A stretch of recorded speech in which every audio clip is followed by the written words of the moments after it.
Hi guys, I'm Hetwi. Welcome to my YouTube channel where today we are going to discuss what are the things that you should know before you start your architectural thesis.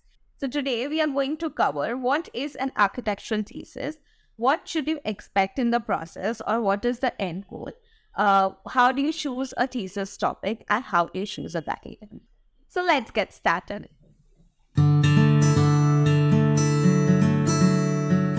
An architecture thesis is basically an independent design research project on a topic that you have chosen to pursue on your own for the final year of your architecture program. An architecture thesis basically consists of two parts, the research part and the design part, which both happen over a course of 2 semesters. The first semester is mostly your research, and the second semester is the design based on your research. Basically, your research starts with choosing a topic that you are interested in working with, identifying your problem statement, identifying your architectural intent, looking at the existing literature, and identifying a gap that you want to address using various methodologies like case studies, primary and secondary research materials, interviews, etc., to arrive at a set of observations and inferences that will lead to a conclusion to your research. Based on the conclusion to your research, you'll further look at the user study. You choose a site or a location that you want to work with. You'll do your context and site study.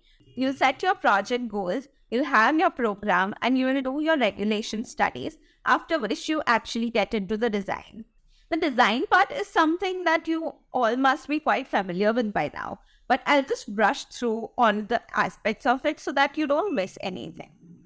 The design starts with zoning and diagramming, and then look at the various permutations and combinations to arrive at your final design. After which you'll start detailing it, adding services, your structure, your construction details, materials, landscape, and other systems that you want to incorporate as a part of your complete design strategy. All of this will mostly be based on your project goals. All that said, let's look at how do you actually choose a topic. You can select a few topics based on your interest, your skills, what you want to do in the future, real world problems, or the area that you want to address or inquire about. If you want to know more about how do you choose your thesis topic in detail, you can check out the video that I've made before in the link somewhere here or in the description box down below. The next part, how do you choose a thesis guide? Now, choosing a guide can be very important because you have to work with them for the next whole year. It is very important to build a rapport with your thesis guide. So it is preferable if you choose a guide that you have worked with before. But if that is not possible, then you need to work on building a rapport with your thesis guide soon enough. You can choose your guide based on your own inclinations and specializations.